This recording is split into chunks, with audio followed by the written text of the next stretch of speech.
All right, so here we have another factored polynomial, factored form of the polynomial.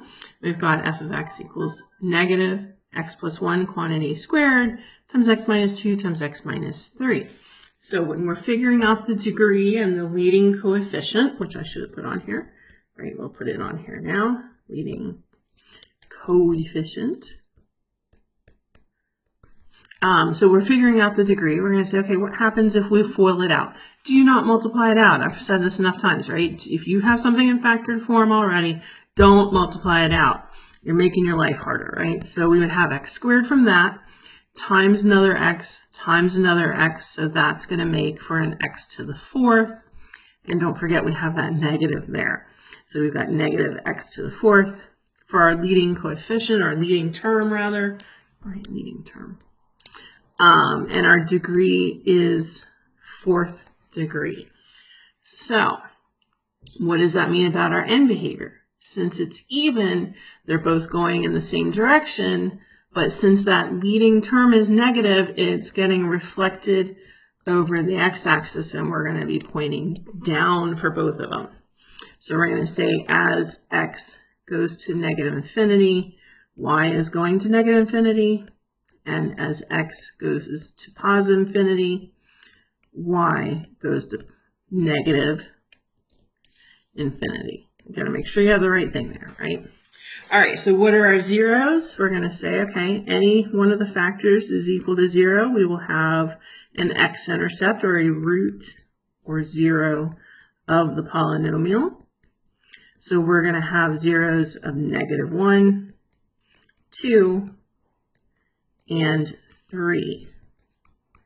Negative 1, 2, 3. Now, of course, this negative 1, there's actually 2 factors of x plus 1 in this polynomial. So that one is actually repeated. We will talk more about that later. But for here now, this is what we've got, right? So when we sketch this, we've got to end up, make sure we're going the right direction.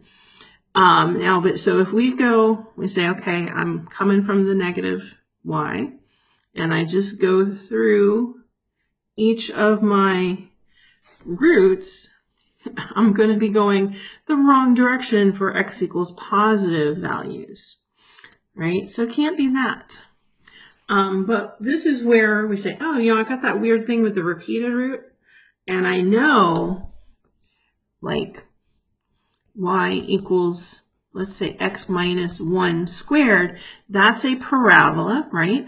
That has been shifted right 1 unit, so that our parabola would look like this, right? And that also, we note that that has a root of x equals 1, and that it happens twice. And so we can kind of make a conjecture for right now that we'll expand on shortly in the next section or so, that when we have repeated roots, something funky happens, right? And in this case, when we have a root that's repeated twice, it's not going to pass through the x-axis. It's going to look kind of like a parabola near that area. So we're going to have something like that. Now the others are single roots, so if we do go just straight through those, we'll notice that we do end up going the right direction. Now, if we compare that with graphing it on GeoGebra, let's see, y equals negative x plus 1 quantity squared times x minus 2 times x minus 3, we can see, there we go, that's pretty much what we sketched, right?